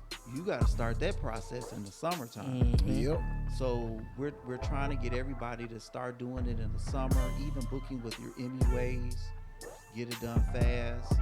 A good friend of mine, Esther, who's an MUA here in the city, she does her booking quickly. Even Kelvin, my photographer, we all try and get it done as quickly as possible, or that way that you won't be rushing to the last minute to get it done. And, but yeah, that's how you can reach out to me and find me on social media. And that's pretty much about it in a nutshell. Alrighty. Big Heads, man, what you got for the people? Man, look, every Monday on all major podcasting platforms, as well as Contentville powered by Inspire, you can catch all our latest episodes. Yep. New content drops on those days, man. If Jay was here, he would say, check out the website, wooisms.com. Pull up on that merch. Yeah. As he would say, as far as like events, man, I know like it's past, but we were just at Spring Fling. We'll talk about. We gotta go back and talk about those events. Yeah, but we'll do that another time. But it was a good time. Content for those gonna start dropping, like probably as soon as we finish this episode. Yeah. But that was a good time. But man, as always, if you need us, holler at us, man. We'll do whatever we need to do to enhance your event. Why? Because it's the Wilson's way. Hey, man, look, my brother said everything that needed to be said. Once again, Dion, brother, I appreciate you for agreeing to come on and kick it with us tonight, man. I hope you enjoyed yourself. I hope, like you wasn't too embarrassed. I hope you just felt at home. This has been a great experience. Well, just to see y'all natural element. I've always wanted to be around just to kind of see it. And I'm like, man, it's kind of cool. But hey, man, this is what we do. The fact that we talked about old school TV shows, it reminds me a little bit of home. Yeah. And you don't have that. Man, look, hey, I wasn't gonna do it, but I guess I gotta do it. Now I gotta talk my shit. That's what sets us aside from all these other rinky-dink ass podcasts. Like, cause they have scripts. Keep it a buck. Keep it. You know what I'm saying? Yeah. They want to stick to, we gotta be FDA and all this SCCCA and FCCA. Fellowship of Christian Athletes approved. We can't say certain things, but now over here at Wilson's podcast, man, we don't put a clip on nothing. Mm-hmm. We just let the people know, hey, if you say something that's out of context, that's your views, not ours. But nah, man, like we love when our guests come on because we want everybody to feel, welcome and feel at home. We don't run off scripts because I hate scripts. Here's to tell you, I don't like planning at all. That's why I leave it to him. I don't like planning. But we just like everybody to come through and have a good time and just relax and be free. I could see him as the quiet producer right here. Oh man, look, that's his position. You got 30 minutes? Come on, wrap it up. Hey, look, that's his position. hey, gotta make sure I gotta keep him in line the best I can, man. The best I can. But we appreciate you for coming on, man. Absolutely, bro. My boy Hess, man, always, brother. I appreciate you. Yes, sir. And this has been another episode of Wooisms. It's your boy Woo. It's your boy Big Hess. It's Ties by Dion. Hey, Man, we appreciate y'all. Dion Campbell. Until next time, we out. Hey. Don't eat the both ends of the bread. no, but Alpha you know and what? Omega. Alpha and Omega, baby. Get that Rabo flavor. Yeah, yes. And we out. Peace.